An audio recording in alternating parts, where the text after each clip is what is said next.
Jaipur pink panthers versus Haryana steelers play in వన్లో defending champion Haryana steelers eliminate అయిపోయారు Jaipur pink ప్యాంకర్స్తోని. ఈ మ్యాచ్లో వచ్చేసి నితిన్ కుమార్ అలానే జైపూర్ పింక్ ప్యాంకర్స్ డిఫెన్స్ వచ్చేసి బాగా పెర్ఫామ్ చేశారు. దీంతో హర్యానా స్టీలర్స్ ఎలిమినేట్ అయిపోయారు. ఫస్ట్ హాఫ్లో వచ్చేసి డిఫెన్స్లో అదరగొట్టారు Jaipur pink panthers. All both right defender and left defender వచ్చేసి బాగా ట్యాకిల్స్ చేశారు హర్యానా స్టీలర్స్ ప్లేయర్స్ పైన. దీంతో ఫస్ట్ హాఫ్ మూసేటరికి జైపూర్ పింక్ ప్యాంకర్స్ 18 పాయింట్లు అలానే హర్యానా స్టీలర్స్ వచ్చేసి 10 పాయింట్లు.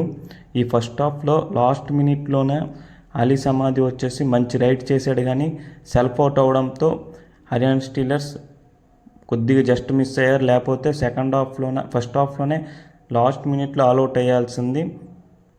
దీంతో ఫస్ట్ హాఫ్ వచ్చేసి జైపూర్ పింక్ ప్యాంకర్స్ లీడింగ్లో ఉంటుంది. సెకండ్ హాఫ్ స్టార్టింగ్ నుంచి హర్యానా స్టీలర్స్ జైపూర్ పింక్ ప్యాంకర్స్ని అటాకింగ్ చేశారు, అలానే ఆల్అవుట్ కూడా చేశారు. దీంతో హర్యానా స్టీలర్స్ మంచి కంబ్యాక్ ఇస్తారు అనుకున్న టైంలో శివం పటారే వచ్చేసి వెళ్ళిన 4 రైడ్లలోనే వరుసగా సెల్ఫ్ అవుట్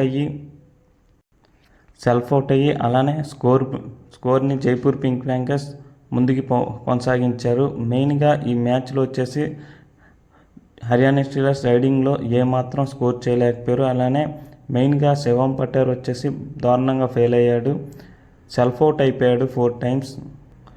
అలానే లాస్ట్లోన 2 రివ్యూలు తీసుకోవడం వల్ల జైపూర్ పింక్ ప్యాంకర్స్ గెలిచారు.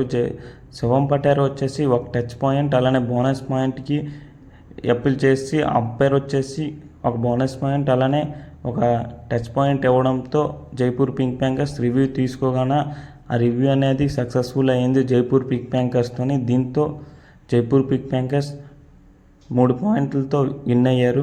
అలానే డిఫెండింగ్ ఛాంపియన్స్ హర్యానా స్టీలర్స్ని ఈ పీకేఎల్ సీజన్ నుంచి ఎలిమినేట్ చేశారు.